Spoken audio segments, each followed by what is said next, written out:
الحمدللہ نحمدہ ونستعینہ ونستغفرہ ونؤمن بہ ونتوکل علیہ ونعوذ باللہ من شرور انفسنا ومن سیئات اعمالنا من یہدہ اللہ فلا مضل لہ ومن یضلل فلا ہادی لہ واشہد ان لا الہ الا اللہ وحدہ لا شریک لہ واشہد ان محمدا عبدہ ورسولہ اللہم صلی علی محمد وعلی آل محمد کما صلیت علی ابراہیم وعلی آل ابراہیم انک حمید مجید اللہم بارک علی محمد وعلی آل محمد کما بارکت علی ابراہیم وعلی آل ابراہیم انک حمید مجید فاعوذ باللہ من الشیطان الرجیم بسم اللہ الرحمن الرحیم ان عدۃ الشہور عند اللہ 12 شہرا فی کتاب اللہ یوم خلق السماوات والارض منہا 4 حرم ذالک الدین القیم۔ حضرات گرامی قدر، جیسا کہ یقیناً آپ کو معلوم ہے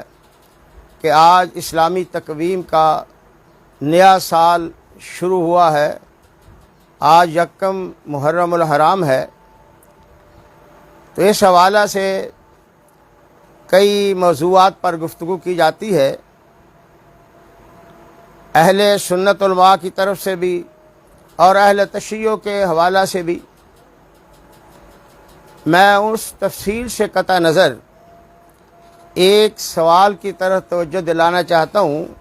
جو عموماً حضرات کرتے ہیں، بلکہ آج کل الیکٹرانک میڈیا پر بھی اس کو بڑا اچھالا جا رہا ہے۔ شیعہ علماء بھی اس پر تقاریر کر رہے ہیں، اہل سنت کے علماء بھی اپنا تبصرہ تجزیہ پیش کر رہے ہیں، اور وہ ہے حضرت سیدنا عمر فاروق رضی اللہ تعالیٰ عنہ کا یوم شہادت، کہ آپ کس دن شہید ہوئے۔ اس بات پر کچھ عرض کرنے سے قبل میں یہ بات عرض کرنا چاہوں گا کہ سب سے پہلے تو نئے سال کے آغاز پر کسی قسم کا اظہار مسرت یا جشن یہ اسلامی تعلیمات میں نہیں ہے، اور نہ ہی یہ اسلامی مزاج کے موافق ہے۔ یہ نظام قدرت ہے، لیل و نہار کی آمد و رفت ہے، دن رات آ جا رہے ہیں، ہفتے گزرتے ہیں، مہینے سال گزرتے ہیں، یہ معمول چل رہا ہے۔ ان کا تعلق کسی غمی خوشی کے ساتھ نہیں ہے، جیسا کہ نبی علیہ السلام نے فرمایا تھا کہ ان الشمس والقمر لا یخسفان لموت احد ولا لحیاتہ، او کما قال صلی اللہ علیہ وسلم، کہ یہ سورج چاند کا گرہن ہونا کسی کی موت و حیات یا زندگی موت کے ساتھ متعلق نہیں ہے، اللہ کی نشانی ہے، نظام قدرت کا حصہ ہے، یہ چل رہے ہیں، ایک روٹین کے مطابق چل رہے ہیں۔ تو ہمیں اس اعتبار سے کسی اپنے عقیدے کو ان سے مصروف کرنا یا خوشی غمی کا اظہار کرنا یہ اسلام میں مطلوب نہیں ہے۔ یہی وجہ کہ قرآن و حدیث میں ان ایام کی کوئی اہمیت بیان نہیں کی گئی، یا اس چیز کو کسی بھی حیثیت سے نہیں دیکھا گیا۔ حضرات انبیاء علیہ السلام کا تذکرہ پڑھے قرآن و حدیث میں، شاید کہیں بھی آپ کو نظر نہیں آئے گا کسی پیغمبر کے متعلق یہ بتایا گیا ہو، یا کسی نبی علیہ السلام کے متعلق یہ بتایا گیا ہو کہ کب پیدا ہوئے، کب وفات ہوئی۔ حتیٰ کہ خود نبی اکرم صلی اللہ علیہ وسلم کی ولادت باسعادت بھی مختلف تاریخیں لوگ لکھتے ہیں، اگرچہ اکثر علماء کہتے ہیں کہ وفات پر سب کا اتفاق ہے، لیکن اس میں بھی مختلف اقوال مل جاتے ہیں نا۔ اس طرح نبی علیہ السلام یا دیگر انبیاء علیہ السلام کے متعلق یہ چیزیں سب علماء کو معلوم ہیں کہ تمام انبیاء علیہ السلام میں سے شاید کسی کی بھی قبر مبارک واضح اور متعین طور پر موجود نہیں، ثابت نہیں ہے، ما سوائے اللہ کے رسول صلی اللہ علیہ وسلم کے۔ میں سمجھتا ہوں یہ اللہ تعالیٰ کی حکمت اور قدرت ہے کہ بہت سارے عقیدے کی حد تک یا محبت اور عقیدت میں نظریہ کی حد تک بہت سارے مفاسد کا دروازہ بند کر دیا گیا یہ چیزیں کر کے۔ لیکن ہماری بات قسمتی ہے کہ جس چیز کو اللہ کے رسول نے بند کیا ہے یا ہمیں ان سے اجتناب کا کہا ہے، ہم نے وہ چور دروازے کھول رکھے، ہم نے دنوں کے بہانے اپنی عقیدت و محبت کے اظہار کے ساتھ ان دنوں کو یا راتوں کو وابستہ کر کے سمجھ لیا کہ ہم حق ادا کر رہے ہیں، یا دین کا ایک بہت بڑا جز جو ہے، ایک رکن جو ہے، ایک بہت اہم حکم جو ہے، اس کی تعمیل کر رہے ہیں۔ میرے بھائیو، یہ چیز سب سے پہلے اصلاح طلب ہے کہ ہمیں دن منانے کے لیے یا دنوں کی اہمیت کے سلسلہ میں کوئی ترغیب یا تعلیم نہیں دی گئی، اس لیے کہ ہماری شریعت میں اس کا یہ غیر مناتے ہیں جو احکام، بنیادی ارکان یا تعلیمات سے جان چھڑانے کے لیے یہ سطحی، عارضی یا ثانوی قسم کی چیزیں اپنا کر سمجھتے ہیں کہ ہم نے دین کا، شریعت کا حق ادا کر دیا۔ دوسرا یہ کہ یہ سال اگر گزر رہا ہے تو یہ چیزیں نہیں ہمارے پیش نظر ہونی چاہیے، ہمیں مقصدیت کی طرف آنا چاہیے کہ کم از کم ہمیں یہ سوچنا چاہیے کہ یہ لیل و نہار کی آمد و رفت، یہ گردش ایام ہمارے لیے تعزیانہ عبرت ہے کہ ہم سوچیں ہماری زندگی کا ایک دن ختم ہوا ہے، ایک ہفتہ، مہینہ، سال ختم ہوا ہے، ہم نے اپنے گزرے ہوئے ایام میں کیا کمایا یا کیا کھویا ہے۔ حاسبو قبل ان تحاسبو، اپنا احتساب کریں۔ عقل مندی کا تقاضا یہ ہے کہ ہم اپنے طرز عمل پر نظر ثانی کریں، دیکھیں کہ اگر اچھے کام ہوئے، نیکی کا کام ہوا ہے، اللہ کے رسول اور لوگوں کے حقوق کی ادائیگی ہوئی ہے تو الحمدللہ شکر ادا کریں، اور آئندہ اس میں بڑھوتی کا بندوبست کریں، قصد کریں، ارادہ کریں، عزم بالجزم کریں، اور اگر کوئی نقصان ہوا ہے، کوئی کمی کوتاہی ہوئی ہے تو اس کی تلافی کی کوشش کریں۔ یہ ہے نئے سال کا اگر کوئی پیغام ہو سکتا ہے تو یہ پیغام ہے۔ ہماری توجہ اس طرف ہونی چاہیے، نہ یہ کہ ہم خوشی کے ڈنگورے بجائیں، نہ ہم یہ کہ ہم صف ماتم بچھا لیں۔ یہ چیزیں اسلامی نقطہ نظر سے کوئی حیثیت نہیں رکھتی۔ یہ اغیار کی رسم ہے، یہ اغیار نے ایک چیز ایجاد کر لی جو اصل احکام سے جان چھڑانے کے لیے ان چیزوں کو ہی دین کا نام دے کر غلط فہمی میں مبتلا ہو چکے ہیں۔ جہاں تک بنیادی طور پہ اس سوال کا تعلق ہے کہ حضرت عمر رضی اللہ تعالیٰ عنہ کا یوم شہادت کیا ہے، کس دن حضرت عمر رضی اللہ تعالیٰ عنہ شہید ہوئے، اس سوال کے جواب کو اچھی طرح سمجھنے سے پہلے ایک عمومی بات ذہن میں رکھ لیجیے کہ کوئی بھی واقعہ ہو، کوئی بھی حادثہ ہو تو اس کے کچھ آثار نمایاں ہوتے ہیں، یا ایک پس منظر ہوتا ہے، ایک گراؤنڈ بنتی ہے، پھر وہ اپنے انجام تک پہنچا ہے۔ مثال کے طور پر ایک آدمی وفات پاتا ہے تو اس سے پہلے ضروری نہیں کہ ایسا ایک عمومی روٹین کی بات کرتا ہوں، معمول کی بات کرتا ہوں، وہ بیمار ہوتا ہے، بیماری کے بعد کچھ دن کوئی لمبی بیماری لے جائے، کچھ چند دن کی بیماری ہو، پھر انجام تک آدمی پہنچتا ہے کہ پھر وہ اللہ کو پیارا ہو جاتا ہے۔ خود نبی اکرم صلی اللہ علیہ وسلم اپنی آخری مرض الموت میں مبتلا جب ہوئے تو حضرات صحابہ کو تشویش ہوئی، اہل خانہ کو تشویش ہوئی، بالآخر وہ وقت موعود آ گیا جب آپ رفیق الاعلیٰ اپنے خال کے حقیقی سے جا ملے۔ اب جو کیفیت پہلے تھی وہ مرض کے حالت میں علاج معالجہ کی تھی، یا آپ سے محبت و عقیدت اور تعلق کی بنا پر افسردگی یا تشویش کی کیفیت تو تھی، لیکن جو آپ کی رحلت اور وصال پاک کے بعد ہوا ہے اس میں اور پہلی کیفیت میں زمین و آسمان کا فرق ہے۔ ذرا دیکھیے حضرات صحابہ کی کیفیت کیا تھی، حضرت انس وغیرہ رضی اللہ تعالیٰ عنہ کی کیفیت کیا تھی، حضرت فاطمہ، حضرت عائشہ رضی اللہ تعالیٰ عنہما کی کیفیت کیا تھی، حتیٰ کہ بعض روایات میں تو آتا ہے کہ جانوروں کی کیفیت بھی غیر ہوگی، اللہ کے رسول صلی اللہ علیہ وسلم کی رحلت اور فراق کا صدمہ وہ برداشت نہ کر سکے۔ تو یہ ہے ایک معمول کی بات۔ اب کوئی آدمی نبی علیہ السلام کی مرض کو تاریخی طور پر کاؤنٹ کرتا ہے کہ آپ اس دن سے مریض شروع ہوئے اور اس دن آپ نے رحلت فرمائی، ان کو مختلف الفاظ میں تعبیر کر لیا جاتا ہے۔ اسی طرح ہی حضرت عمر رضی اللہ تعالیٰ عنہ کی شہادت ہے۔ حضرت عمر رضی اللہ تعالیٰ عنہ کی شہادت پر کئی تاریخی اقوال ہیں. جیسا میں نے پہلے کہا کہ یہ بھی اللہ تعالیٰ کی حکمت ہے کہ اس نے کسی ایسی چیز کو متعین نہیں ہونے دیا جہاں بہت سارا اندیشہ تھا کہ لوگ غلط فہمی میں مبتلا ہو کر یا عقیدت اور محبت کے جذبات میں بہہ کر کسی غلط رسم کو نہ اپنائیں یا صحیح عقیدے سے اکھڑ نہ جائیں. تو حضرت عمر رضی اللہ تعالیٰ عنہ کی طرح دیگر صحابہ یا دیگر اہم شخصیات کے متعلق ایسا ملتا ہے. تو حضرت عمر رضی اللہ تعالیٰ عنہ ان کا جو یہ ثانیہ شہادت ہوا ہے تو اس کے متعلق ہمیں یہ بات ذہن نشین کر لینی چاہیے کہ حضرت عمر رضی اللہ تعالیٰ عنہ کے متعلق یہ روایت بھی ہے کہ آپ 26 ذو الحج بدھ کے دن زخمی ہوئے، اور وہاں لفظ توئنا کا بھی استعمال ہوا ہے، زوریبا کی بھی استعمال ہوا ہے، کوتلا کا بھی لفظ استعمال ہوا ہے، اور بسا اوقات توفیہ کا بھی لفظ استعمال ہوا ہے.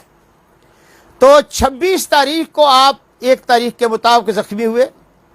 اور بدھ کے دن ہوئے.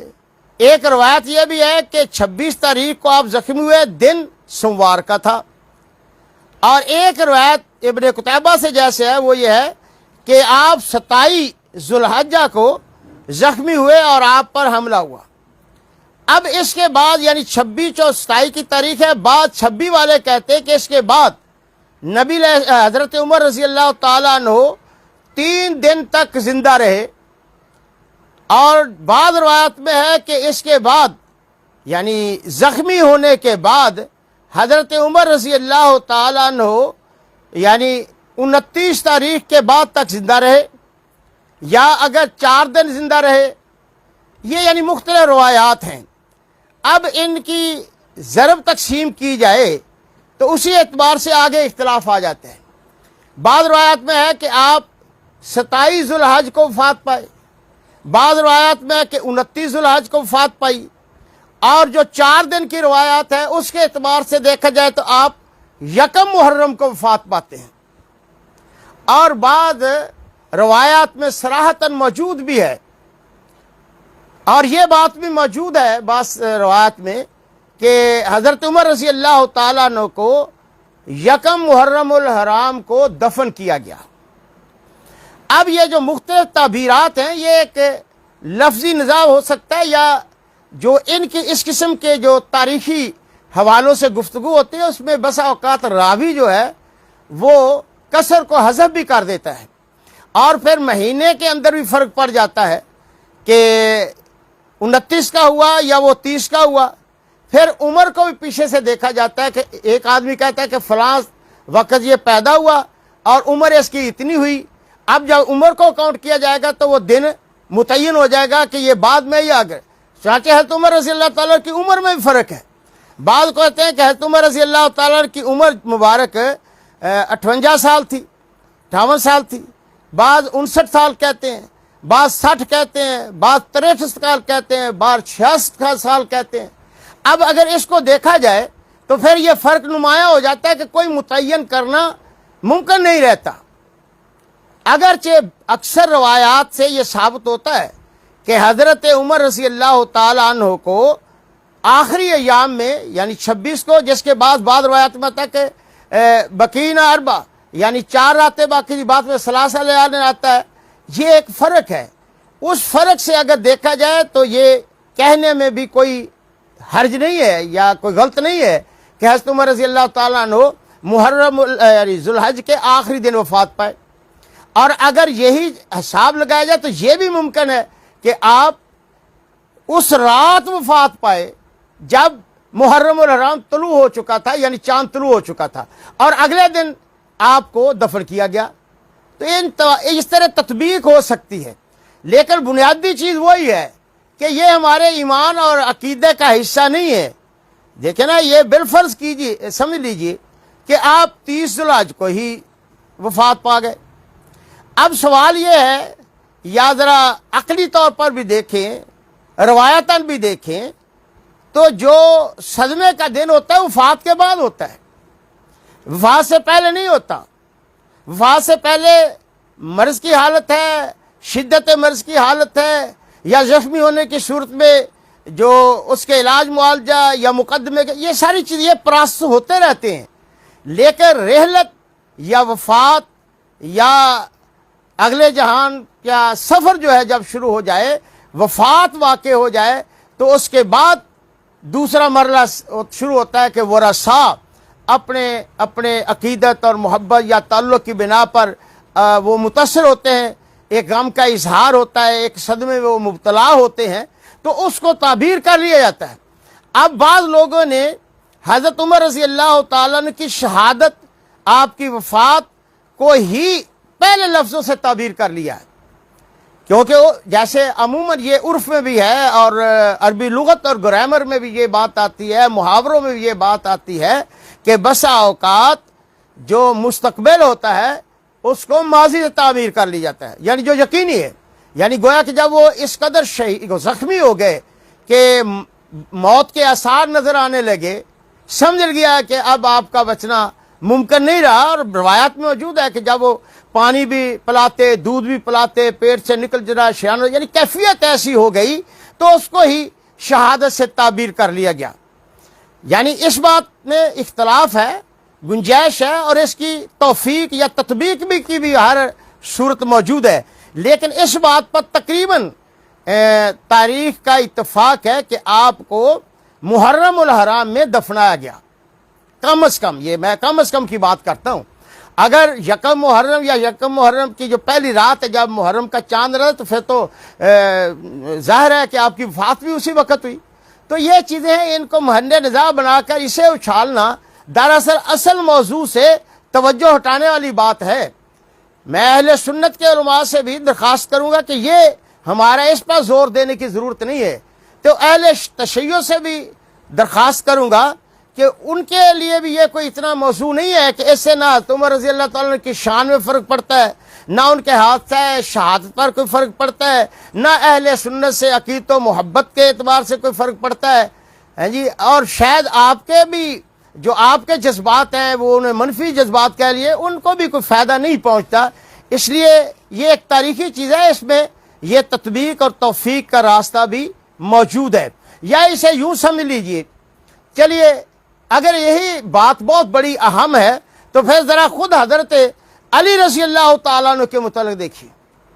کہ حضرت علی رضی اللہ تعالیٰ عنہ کے متعلق وہ بھی سیم اسی قسم کا حادثہ ہوا۔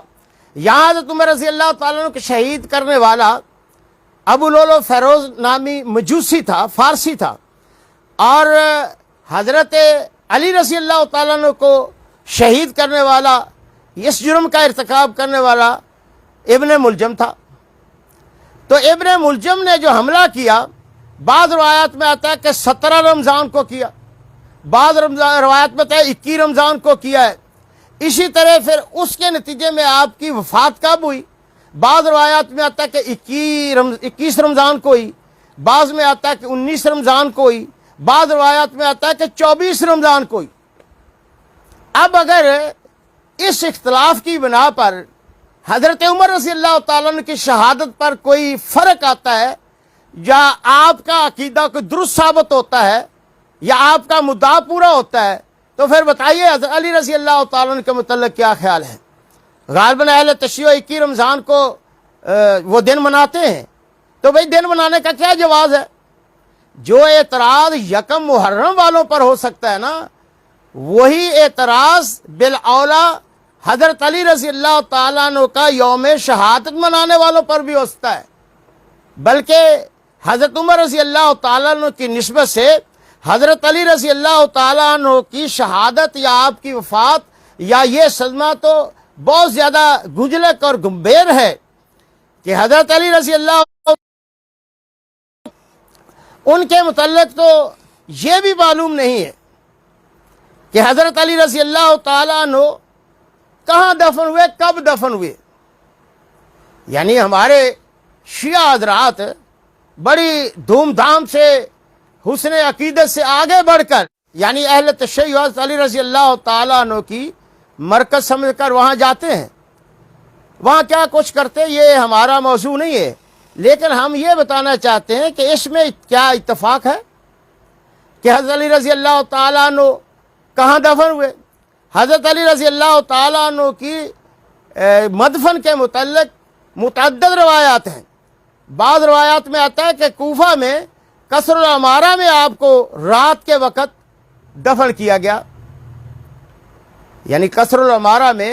جسے آپ کہہ لیں گورنر ہاؤس ہے یا صدارتی محل ہے، وہاں آپ کو رات کے وقت دفن کیا گیا. اور بعض روایت میں بھی یہ بھی آتا ہے کہ کوفہ میں دفن کیا گیا لیکن نامعلوم جگہ پر، کوئی معلوم نہیں کہ آپ کی قبر مبارک کہاں ہے. بلکہ حضرت حسن رضی اللہ تعالیٰ عنہ سے روایت یہ موجود ہے کہ دفن تو ابھی حجرت من دور آل جادت ابن حبیرہ، کہ میں نے اپنے والد محترم کو آل جادہ کے گھروں میں سے ایک کمرے میں دفن کیا. اور اس طرح ایک روایت ہے کہ مسجد کے قریب باب الوراقین، وہاں حضرت علی رضی اللہ تعالیٰ عنہ کو دفن کیا گیا. بلکہ یہ روایت بھی موجود ہے کہ جب حضرت حسن رضی اللہ تعالیٰ عنہ کی حضرت امیر معاویہ رضی اللہ تعالیٰ عنہ سے صلح ہو گئی اور عام الجماع ہو گیا، ساری امت پھر متفق ہو گئی، تو حضرت حسن رضی اللہ تعالیٰ عنہ نے کوفہ سے حضرت علی رضی اللہ تعالیٰ عنہ کی میت مبارک، نعش مبارک نکالی اور مدینہ طیبہ میں جنت البقیع میں حضرت فاطمہ رضی اللہ تعالیٰ عنہا کے پہلو میں آ کر دفن کیا. بلکہ اس سے بھی آگے ایک عجیب روایت ہے کہ حضرت علی رضی اللہ تعالیٰ عنہ کا تابوت یا صندوق جب اونٹ پہ لاد کر لایا جا رہا تھا مدینہ طیبہ کی طرف، تو قافلے سے وہ اونٹ بھاگ نکلا، دور کہیں نکل گیا. یہ تلاش کرتے رہے، کسی کو ملا نہیں اونٹ، اور وہ جاتا جاتا کہیں گم ہو کر بنو تئی جو قبیلہ تھا ان کے علاقے میں داخل ہو گیا. جب انہوں نے دیکھا بھئی اونٹ ہے، اوپر تابوت ہے، انہوں نے اس کو بڑا اپنے لیے غنیمت سمجھا کہ چلو جی مال مل گیا ہے. انہوں نے اونٹ کو روکا، جب تابوت دیکھتا تو اس میں ایک میت تھی. وہ حیران ہوئے، خوفزدہ بھی ہوئے کہ یہ کیا ہوا، اس سے ہم پہ مقدمہ بھی ہو سکتا ہے یا ہم کیا کر بیٹھے ہیں. انہوں نے اس کو وہیں کہیں دفن کر دیا علی رضی اللہ تعالیٰ عنہ کی میت مبارک کو، اور اونٹ کو ذبح کر کے وہ کھا گئے. تو گویا کہ پتہ ہی نہیں علی رضی اللہ تعالیٰ عنہ کی مرکز اور مدفن ہے کہاں. لیکن یہ حضرات آپ کو پتہ ہے کوفہ جاتے ہیں، زیارت کے لیے جاتے ہیں، سفر مقدس سمجھ کر کرتے ہیں، اس کی کیا شرعی حیثیت الگ بات ہے. مگر بعض علماء نے تو یہ بات بھی لکھی ہے، بلکہ امام متعین رحمۃ اللہ علیہ تو فرماتے ہیں کہ اہل تشیع کوفہ میں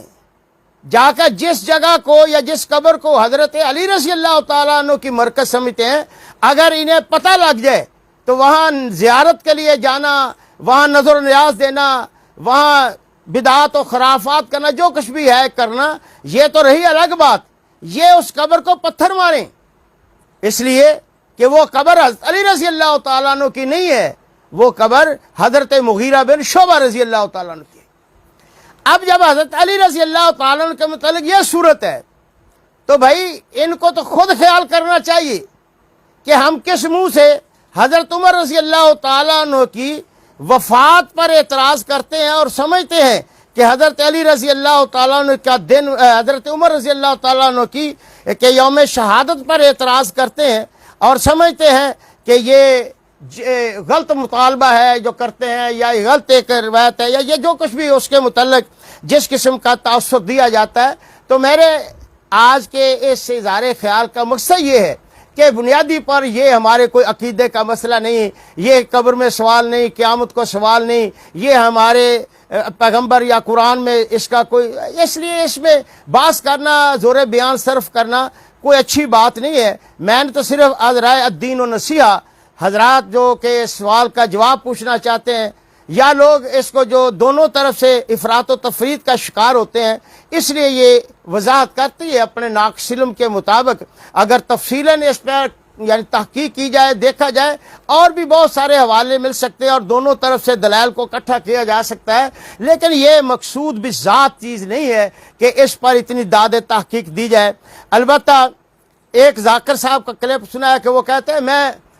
اپنے سنی بھائیوں کو دعوت تحقیق دیتا ہوں، دعوت فکر دیتا ہوں کہ وہ سوچیں کہ حضرت عمر رضی اللہ تعالیٰ عنہ کا یوم شہادت کون سا ہے؟ بھائی ٹھیک ہے، ہمارے نزدیک تو یہ داد تحقیق دینے والی یا اس میں زور بیان صرف کرنا یا اپنا وقت کرنا یہ کوئی ایسی اہم مسئلہ نہیں ہے۔ بہت سارے امت کے مسائل عقیدے، اخلاق میں اور بہت سارے ہیں اعمال میں جن پر تحقیق کی جانی چاہیے اور لوگوں کو دعوت فکر دینی چاہیے کہ وہ سوچیں کہ کیا ہو رہا ہے۔ تو اس ضمن میں تو یہ عرض کروں گا کہ اگر دعوت تحقیق یا دعوت فکر دینی ہے تو پھر حضرت علی رضی اللہ تعالیٰ کے یوم شہادت اور آپ کے مدفن پر سوچئے۔ میں اپنے ان الفاظ کے ذریعہ حضرات شیعہ علماء ذاکرین اور عوام کو دعوت فکر دیتا ہوں، دعوت تحقیق دیتا ہوں کہ وہ تحقیق کریں۔ کیوں؟ اس لیے کہ یہ ان کے تو ایک قسم کے عقائد میں یہ چیز شامل ہے، ان کے تو یہ اعمال صالحہ میں بڑی اہم درجہ اور مقام رکھتا ہے۔ وہ سوچے کہ وہ کیا کر رہے ہیں اور جو کچھ کر رہے ہیں اس کی حقیقت کیا ہے۔ ہمیں دعوت فکر نہ دیجیے کہ اہل سنت کے نزدیک کوئی یہ مسئلہ نہیں ہے۔ حضرت عمر رضی اللہ تعالیٰ عنہ کا یوم شہادت یہ کوئی مسئلہ نہیں ہے، اس کا تعین کوئی ہمارے نزدیک اہمیت نہیں رکھتا آپ کے نزدیک، لہذا آپ کو دعوت فکر ہم دیتے ہیں دین و نصیحت کے تحت آپ کی خیر خواہی کے لیے کہ آپ سوچیں، اپنے ذاکرین سے پوچھیں، اپنی کتابوں سے پوچھیں تو کہ یہ کیا ہے گنجلک مسئلہ۔ حضرت علی رضی اللہ تعالیٰ عنہ کا مدفن تو متعین کرا دو، آپ کا یوم شہادت تو متعین کرا دو، پھر میں دعوت فکر دیتا ہوں آپ کو، میں دعوت تحقیق دیتا ہوں آپ کو کہ آپ سوچیں کہ ہمارا یہ مشترکہ متاع ایمان ہے۔ حضرت ابو بکر رضی اللہ تعالیٰ عنہ سے لے کر حضرت معاویہ، بلکہ خود نبی اکرم صلی اللہ علیہ وسلم سے لے کر تمام صحابہ کرام،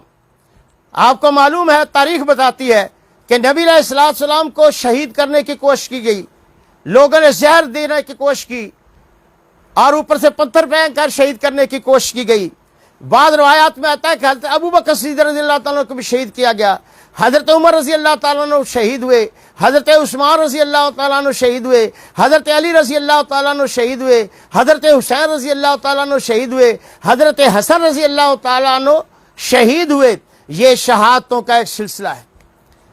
یہ سارے اہل سنت کا متاع ایمان ہے۔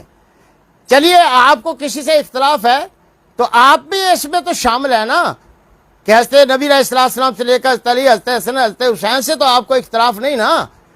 باقیوں سے تو شاید ہو، لیکن مجموعی طور پر ایسے امت مسلمہ شیعہ سنی کے لیے یہ مشترکہ ایک قدر مشترک مسئلہ ہے۔ یہ ہمارے شہداء ہیں، ہمارے مقتولین ہیں، ہمارا بطور امت مسلمہ نقصان ہوا ہے۔ آؤ میں دعوت فکر اور دعوت تحقیق دیتا ہوں اہل سنت کو بھی اور اس سے بڑھ کر اہل تشیع کو بھی کہ وہ اپنے ذاکرین سے پوچھیں، ذاکرین عوام کو بتائیں، تحقیق کریں کہ یہ ہمارا قاتل کون ہے۔ میرے بھائیوں یہ ہے سوچنے کی چیز، مر جانے پر ماتم کرنا، اس پر یہ کرنا وہ کرنا، غم کا اظہار کرنا یہ ایک اور چیز ہے، مگر کیا عقل مندی ہے کہ ہم اپنی صلاحیت، اپنا وقت، اپنے وسائل کو اس بات پر صرف کر دیں اور قاتل بھاگ نکلے، قاتل پر ہماری توجہ ہی نہ ہو،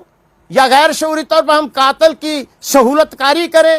اس کو تحفظ دیں، یہ عقل مندی نہیں ہے۔ آؤ مل کر سوچیں کہ قاتل کہاں ہے، جیسے پنجابی میں کہتے ہیں نا قاتل کا کھرا تلاش کرو قاتل کہاں جاتا ہے۔ ہم تو کہتے ہیں کہ یہ یہودیوں، صہیونیوں اور فارسیوں کی مجوسہ مشترکہ سازشوں کا نتیجہ ہے۔ یہودی، سبائی، مجوسی، فارسی مل کر اسلام، ملت اسلامی کے خلاف سازشیں کرتے رہے اور ان شہداء کا خون نحق انہوں نے بہایا۔ یہ کھرا جو ہے نا، یہ نشانات جو ہیں، یہ جرم کے ان کے گھر جاتے ہیں۔ آئیے ذرا تلاش کیجئے یہ ابو لولو فیروز کون تھا، کیا کسی ذاکر نے کبھی بتایا ہے؟ چلیے اپنے طور پر نہ بتائیں، یہ تو لوگوں کو بتا دے کہ حضرت عمر رضی اللہ تعالیٰ عنہ کہتے جی یکم محرم کو شہید نہیں ہوئے تھے، یہ ذوالحج کی آخری راتوں کو شہید ہوئے، آخری دنوں میں، تو چلو یہ بھی بتا دو کہ حضرت عمر کو شہید رضی اللہ تعالیٰ عنہ کو شہید کرنے والا فیروز نامی مجوسی تھا۔ لیکن شیعہ حضرات آپ ان ذاکروں سے پوچھئے، تحقیق کیجئے، اور حضرت عمر رضی اللہ تعالیٰ عنہ کے قاتل کو بتانا تو کجا، اسے بابا شجاع کہا رہا ہے۔ شجاع پیغمبر علیہ السلام اشجاع الناس تھے، شجاع ابو بکر تھا رضی اللہ تعالیٰ عنہ، جس نے اسلام کی سربلندی کے لیے سارے کو ٹھکرا کر کہا تھا میں قدم اٹھاؤں گا اسلام کی خاطر۔ بہادر عمر فاروق تھا جس کا نام سن کر کفر کیسر و کسرا کانپ جاتے تھے۔ بہادر عثمان غنی تھا، بہادر حضرت علی تھا، بہادر حضرت علی رضی اللہ تعالیٰ تھے، بہادر حضرت حمزہ تھے، بہادر حضرت خالد بن ولید، یہ سارے صحابہ ایک سے بڑھ کر بہادر تھے۔ لیکن تم بابا شجاع کس کو کہتے ہو؟ اس مجوسی کو کہتے ہو، فارسی کو کہتے ہو؟ پھر چلیے آگے دیکھیے، حضرت علی رضی اللہ تعالیٰ کے متعلق تحقیق کیجئے۔ ابن ملجم پر تم بھی لعنت کرتے ہو، ہم جس طرح ابو لولو فروز پر لاکھیں لعنتیں کرتے ہیں، اسی طرح حضرت علی رضی اللہ تعالیٰ عنہ کے قاتل پر بھی لکھوں لعنتیں کرتے ابن ملجم پر۔ مگر سوچیے یہ عبد الرحمن بن ملجم ہے کہاں تھا؟ یہ کون تھا؟ یہ کس گروہ میں تھا؟ یہ وہی تھا جو حضرت علی رضی اللہ تعالیٰ عنہ کے متعلق نعرے لگایا تھا، جیسے ہم کہتے ہیں قدم بڑھاؤ ہم تمہارے ساتھ ہیں۔ یہ ان کا جیالہ تھا، خود شیعہ کتب میں لکھا ہوا ہے کہ یہ شیعان علی میں سے تھا، یہ جنگ صفین میں حضرت علی رضی اللہ تعالیٰ عنہ کے ساتھ تھا۔ کیا کبھی بتایا ہے؟ اگر بتایا گالی دے کر تو اس کو تم شجاع بابا کہتے ہو؟ اور اس کے متعلق یہ میرے بھائی تحقیق نہیں ہے، یہ انصاف نہیں ہے۔ آؤ دیکھیں حضرت حسین رضی اللہ تعالیٰ عنہ کو خط لے کر پھر ان کے خلاف بغاوت کرنے والے کون ہیں؟ آؤ ذرا تلاش کریں حضرت حسن رضی اللہ تعالیٰ عنہ کو زہر دینے والے کون ہیں؟ آؤ ذرا تلاش کریں حضرت عثمان ذو النورین رضی اللہ تعالیٰ عنہ کے خلاف بلوا کرنے والے کون تھے؟ یہ سارا ایک قاتلوں کا سلسلہ ہے، یہ قاتلوں مجرموں کی زنجیر ہے۔ اگر اس کی ٹوک کریں گے تو پتہ چل جائے گا کہ ان مجرموں کے پاؤں کے نشانات کدھر جاتے ہیں۔ اور شاید اہل تشیع کے ذاکرین اپنے لوگوں کو یہ بتانا پسند نہ کریں، لیکن میں آپ سے ان کی زبان میں یہ درخواست کرتا ہوں کہ اگر جب ٹوک کریں گے تو یقیناً جیسے وہ حفیظ جلندری نے کہا تھا نا، دیکھا جو کھا کے تیر کمی گاہ کی طرف، دیکھا جو کھا کے تیر کمی گاہ کی طرف، اپنے ہی دوستوں سے ملاقات ہوگی۔ تو اسی طرح اہل سنت حضرات جتنے بھی ہیں وہ اگر احتجاج کرتے ہیں یا کوئی مطالبہ کرتے ہیں تو میں ذاتی طور پر نہیں، جماعتی اور مسلکی طور پر ہم اس حق میں نہیں ہے کہ یہ دنوں کو منایا جائے، اس چیز پہ نہیں ہے۔ چلیے اس حد تک تو ہو سکتا ہے کہ اگر تم نے دوسروں کے دن منانے ہیں تو قائد اعظم کا دن ہے، اقبال ڈے ہے، اسی طرح تو ان اسلاف کے اگر علی رضی اللہ تعالیٰ عنہ ہے، حضرت حسین رضی یا کسی بھی نسبت سے اگر منانے تو پھر سب کو یعنی اسی درجے پہ ان کا حق ملنا چاہیے۔ لیکن میرے بھائیوں، ہمارا عقیدہ یہ ہے،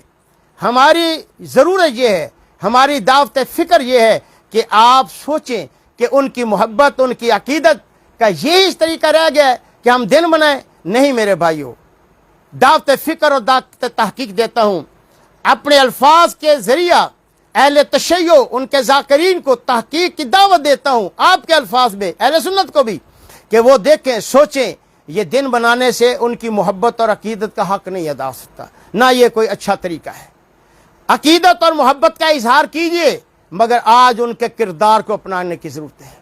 آج ان کے آثار حسنہ کو اپنانے کی ضرورت ہے۔ لوگوں کے سامنے اہل تشیع حضرت علی رضی اللہ تعالیٰ عنہ کا کردار، حضرت حسین رضی اللہ تعالیٰ عنہ کا کردار بڑا بلند باغ دعوے سے کرنا چاہیے، ہونا چاہیے، جو حقیقت ہے، اس جھوٹ نہیں، حقائق کی روشنی۔ لیکن کبھی میں دعوت غور دیتا ہوں اہل تشیع علماء کو نہیں، عوام کو کہتا ہوں وہ ذاکرین سے پوچھیں کہ حضرت حسن رضی اللہ تعالیٰ عنہ سے کیا دشمنی ہے، ان کا کردار کیوں نہیں بیان کیا جاتا؟ ان 10 دنوں میں کبھی حضرت حسن رضی اللہ تعالیٰ کا نام کیوں نہیں آتا؟ ذرا ان کا کردار بھی ادا کریں،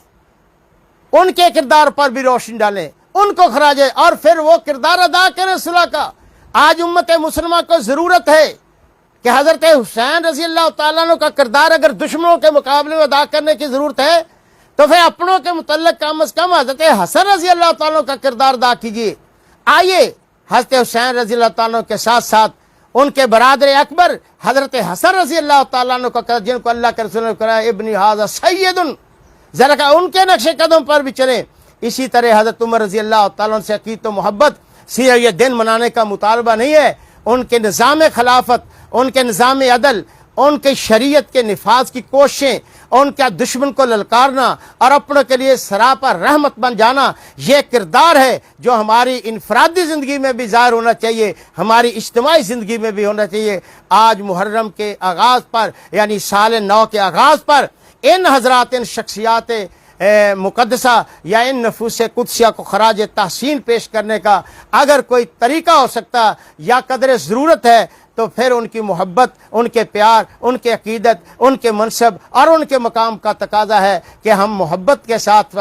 ان کے ساتھ اپنے ایمانی روحانی تعلق کے ساتھ ساتھ اس کے لفظی اظہار کے ساتھ ساتھ کردار کی سطح پر بھی ان سے اپنی وابستگی اور ان کے نقش قدم پر چلنے کا عملی مظاہرہ کریں۔ اسی میں ہمارے دکھوں کا درمان، اسی میں ہماری مرض کا علاج ہے۔ اللہ وحدہ لا شریک ہمیں غلط فہمیوں سے بچا کر صراط مستقیم پر چلنے کی توفیق بخشے۔ وآخر دعوانا ان الحمدللہ رب العالمین۔